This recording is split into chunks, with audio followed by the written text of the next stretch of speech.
Hey Mages, today we are going to be looking at 5 meta decks ready for the new Tarkir Dragonstorm standard. I've got 5 decks here that do really well on Ranked Arena, and I've given them a few updates with some cards that I think will do really well into these current meta decks. So without further ado, let's take a look at the first deck. So like I said, these decks are ready to play day one, and they've just got a few little card updates. And the first deck we're looking at is Jeskai Oculus. So the first card we're going to talk about from the Jeskai Oculus Takir deck is this Terza Light Shatter, 3 mana 3/3 legendary Orc Wizard.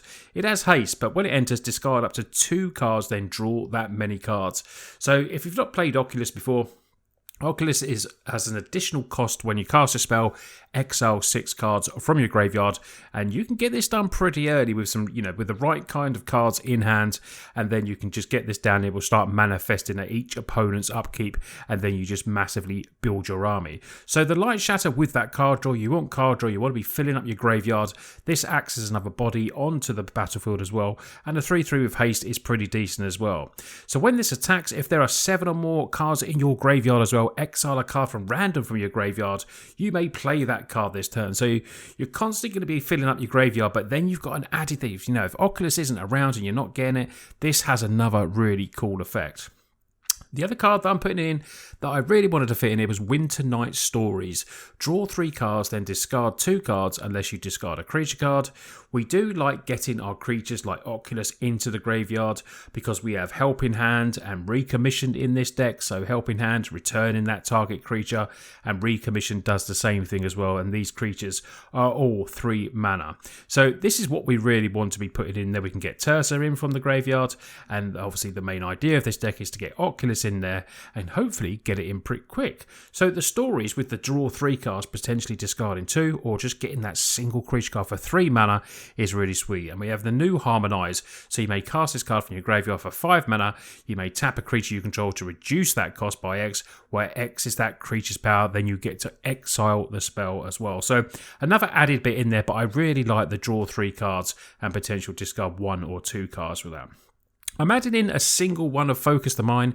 It's just like having an extra Winter Night Stories in there. This will draw 3 cards, then discard a card. So we drawing 3 cards for instant speed.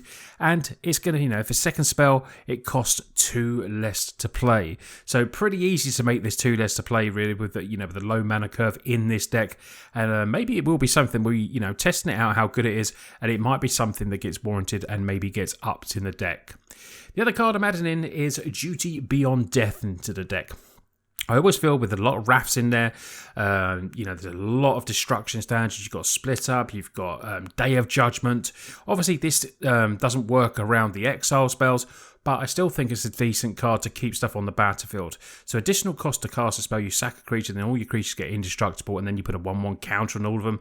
Now, we will be making, with the Oculus, we'll be manifesting Dread, so we can just, obviously, sometimes just sack one of those 2/2 creatures, and then everything will get a pump up, and we survive a bit of destruction, which I think this, as a 2 of in the deck, is going to be a pretty sweet addition.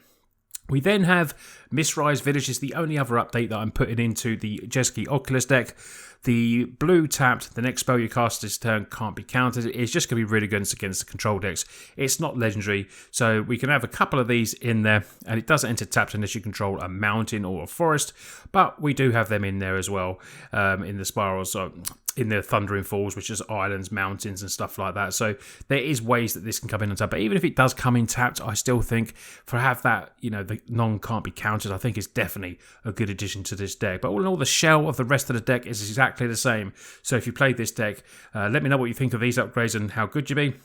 I just want to test this one out. This one might be, might make a move and not be good enough, but I still think it's a good craftable card because it'd be decent in other decks as well. Let's get on to the next deck. So now we're going for Abzan Midrange, and back in standard old days, there used to be a card called Siege Rhino, and that has given us this really good uncommon Skirmish Rhino. For the colours of Abzan, white, black, and green, it's trample. It's not as good as Siege Rhino, but when this creature enters, each opponent loses 2 life and you gain 2 life, so I think with Siege it was 3 and 3, but still for an uncommon, Siege Rhino was 1 and the Abzan colours. I think, if I remember, this 3/4 with Trample is just a really strong uncommon. Now, when you mix in Debris Beetle with that as well, which is, great for this deck, obviously already in the shell, this enters, each opponent loses 3 life and you gain 3 life. So you have got some serious damage going on and life gain with the Skirmish Rhino, Surge Rhino, because I used to call it Siege Rhino, the Skirmish Rhino and Debris Beetle as well. Now, this deck doesn't need much other tinkering, I feel. You still got your Llanowar Elves coming in. Great removal, cut down, go for the throat, get lost. Pest control, because I feel like, as you'll see in later decks, I feel like there's going to be some token decks going around. So I think a couple of these in main in best of 1 is pretty decent. But Quasi-Revenant, Flying Death Touch Lifelink for 3 mana. A 3/3. I feel this is really good for the mid-range deck and getting in turn 3. Bit of lifelink is good. Death Touch, trade with anything. And there could be a lot of dragons around at the start of standard with the new set coming in. So I feel like we need some, sort of flying protection. This also has Renew. Exile a card from your graveyard. Put a flying counter, Death Touch, or lifelink on a target creature. So putting something like that on your Skirmish Rhino could be really, really strong. Then Preacher, Sheoldred, normal cards that you'll see in the shell. And then I've added in a single. I did have 2, but then I realised I couldn't fit 2 in there. So we got a single Baitor Kintoul, which I think for 5 mana is not bad at all. It's a 5/7 flyer. Bit more flying protection there as well for the start. I really want to see how good this is. Whether we, it's got a really good ability, but whether we get to use it. But we do have some creatures with some good toughness: Sheoldred, Quasi, and Reno. Beginning range state, if creatures you control have toughness 10 or greater, you get to draw a card. Then if they have 20 or greater, untap each creature you control. And then if they have 40 toughness, each opponent loses half their life, rounded up. And that's the beginning of your end step. Because this is 3 colour, and 3 colours can sometimes be a little bit rough, I've added in just the 2. The tap ones for, Sunset Citadel, these are back reprinted, and I think, for this, I think we can have them in there as the tricolour land. Just a couple of, because we'd really want to get going with the turn 1 L's and stuff like that if we can. But this is Abzan Midrange, and this is one that I will be crafting and I definitely want to be trying out.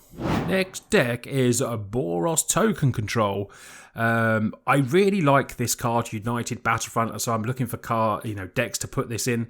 I think it's just a really cool card and can be used in multiple decks, so I feel like it's a really good, it's a decent craft. 4 mana, look at the top 7 cards of your library, put 2 non-creature, non-land permanents with mana for 3 or less onto the battlefield. Now, in this kind of shell, it's decent. Authority of Councils coming in. Builder's Talent can come in. Carrot Cake. The new other card that I want to put in, a Corey Steelcutter, into this deck. I think this is really good with all the tokens having the ability to add Trample. Gives us another token with Prowess. I just feel like this is a good card that's going to be used in a few different types of decks as well. So putting this in there, when you cast your second spell each turn, you get to create that 1/1 token, which obviously is very good for this type of decks. It triggers cards like Caretaker's Talent. That can come in, Enduring Talents, and Urabrask as well. So Unified Battlefront, I'm trying 3, might need 4, which is what I think. So if you're not feeling the Steel Cutter, maybe go 4 of these. That might be a suggestion. But for me, the standout card in this deck and of the set is Elsbeth Stormslayer, and this is going to be just a nightmare to deal with in so many decks. Tokens is going to be good. It's going to be in lots of different things. I've crafted this for 2 different decks here, as you see. So if you want to build this, there's a mono white tokens list coming up in a second that you'll be able to look at. But this card, I played it in the early access event. It's just strong. It is really, really strong. Not broken, like some people are saying, but just really, really strong.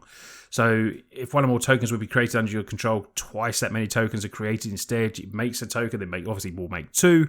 So it defends itself. And that 0, putting 1/1 counter on each creature control. They gain flying to turns a bit of evasion to potentially just get a win. And also has a -3 that it can do straight away as well. So very, very strong, I think, Elsbeth. And it just fits perfectly into this shell. And United Battlefront, for me, is just perfect for it as well, because we can just get so many hits with it. Sunfall, of course, in there, 3 of. And then the Overlord Mistmills, as always. And the only other new card that I want to chuck in there is the Dalkovan Encampment Land. So enters taps and you control a swamp or a mountain. We do have one in there and a few others, but this is whenever you attack this turn, create 2 1/1 red creature tokens. Tapped and attacking, so it's just going to work well with the deck. Trigger the Caretaker's talent, coming in with endurance, just going to be very, very good all in all with the deck and makes more tokens for Stormslayer. But yeah, Boros Tokens, definitely going to be giving this a try. Love Erebus and absolutely going to love the new Elspeth. Mono Black, love Mono Black. I love a lot of decks. I love Magic. What can I say? This gets a little bit of a squeezy little update. So the normal Sorcerer's Shell, like we say, the Hopeless Nightmare, the Bandit's Talents, the Hand Disruption, the Ruthless, lots of removal. You're going to need your go for the throats, killing those dragons and everything like that. Anointed to get rid of, help against the mono reds. Just the usual sort of shell here. But what we're adding in 3 Corroding Dragonstorm. So I like this card, and I feel like this is worth testing because Hopeless Nightmare comes in, drains opponent for 2. Bandit's Talent can obviously drain as well when they've got no cards. This can come in, each opponent loses 2 life, you gain 2 life, you get to surveil, look what you want. When a dragon you control enters, return this enchantment to its owner's hand. Now, I'm adding in 4 dragons here. Scavenger Region, I think, to go along the Sheoldred's of the 4 drops. Ward discard, so goes on very theme with the mono black discard type of deck, and has Omen as well. So Exude Toxin, each non-dragon creature gets -X/-X, so we have ourselves like a mini Wrath in Brack potentially, or playing this early, getting rid of early tokens, getting rid of early the red decks, get this down. If you're still alive by turn 4, you can then play this Exude, you hopefully killing a few other creatures along the way. But then you've got this really nice 4/4 flying dragon as well. So I think in the putting this Dragonstorm in there, there's not enough dragons to make it brilliant. But I still think it's going to be times where you can spin off, you've got your opponent down on life, you're spinning off with the Hopeless Nightmare coming in, you're then putting this in there, 3 mana, you're doing 4 life, you're gaining some life. And I just think it's like a good combination. An extra card that just hopefully will do well in the deck, and maybe this would be better in a different shell, but I still think it's a slight good addition as the main 90% of the shell for mono black is still here, and this is just a little upgrade. I feel like this could be decent in other decks as well, some other kind of mid-range decks. A 4/4 for 4 flying ward, they have to discard a card to kill it as well, so you're getting value, and that little Execute Toxin as well just makes this card really good, and a really good card I feel from the set. But yeah, mono black, one of my favourites. Probably playing this one like the rest of them. If I can be lucky in the packs, I'm going to be cracking all my packs later today. Well, it's probably as this video goes live, I've got about 80 packs to crack of Arena, and hopefully we'll be finishing some of these decks so we can get some gameplay in potentially. So the last deck is mono white token. So whether you want the Boros, if you want to go mono white. It's a slightly different shell with some, a lot of the same cards in there. So, different as in Novice Inspector. You still got your Carrot Cakes, your Get Lost, your Caretakers, Endurance, a lot of the same cards. This will go onto a bit more heavier removal in the big, in the 4 mana drop and the 5 mana drop, 3 Sunfalls. It also has 3 Day of Judgments. I've got 2 lots of different art there as well. But still, the new card, Stormslayer, has to come into this. It's going to be brilliant, this card, like I've already said. So we spoke about this card. It's just perfect in this kind of shell with tokens. The other 2 creatures that I'm adding in Suppport Kirin into the deck for mono white.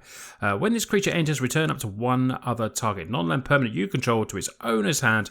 If it was a token, draw a card. So this is a really good way to return your Elspeth, because everyone's going to be putting lots of kill for Planeswalkers. Returning your Caretaker's Talent, because that's always a hit for opponents if they want to get rid of them. Returning, anything like that. I feel like this is a decent card. 2 mana, bit of protection, 3 of these in there to protect and then play again. We're also adding in Voice of Victory that in paper has gone up a fair bit in price. But this is Arena, so it's just going to cost you the rare wildcard. Has Mobilize 2. When this creature attacks, create 2 tapped attacking red 1 warriors. So that'd be good. You have to sacrifice them end of turn though. But your opponent's cards cast spells during your turn. This is brilliant. Play stuff without the fear of counter, or without the fear of something dying, that they would kill it in response to you attacking or anything, something like that. So I feel like 3 of these are really good. Might want to go 4 and 2. I'm not sure. This might need 4 Elspeth as well. But this is my first take on it. and just adding in. And I feel like, you know, this isn't too much disruption to the deck, but I feel like it adds a fair bit and just, you know, it really does help the deck out and makes it a bit tougher to deal with. So mono white or the Boros, you know, let me know if you're going for tokens, which one you fancy more. I like both. They both got a little bit, you know, different spice to them. I'm probably personally going to start with the mono white myself because I always prefer the mono white version. But yeah, there's 5 decks for you. 5 decks to play from day one. And let me know what you think of these little upgrades that I've done to these current meta decks. And any new decks or any new cards you want to see me build around, put that down in the comments as well. I'd always love to do that. If you want to get any of these decks in paper, there will be a link in the description that will take you to my Mox field, and it will give you the deck list. But you can get paper cards from our sponsors, Cardmarket. If you're in Europe, they are the biggest card marketplace in Europe. So please go and take a look at them if you're here and available. Other than that, thank you to my Patreons if you want to support me further, and love all the work I do, love all the deck building I do and everything like that. Yeah, you can go and support me there. Thanks a lot, everyone. Take care, and I'll see you on the next video.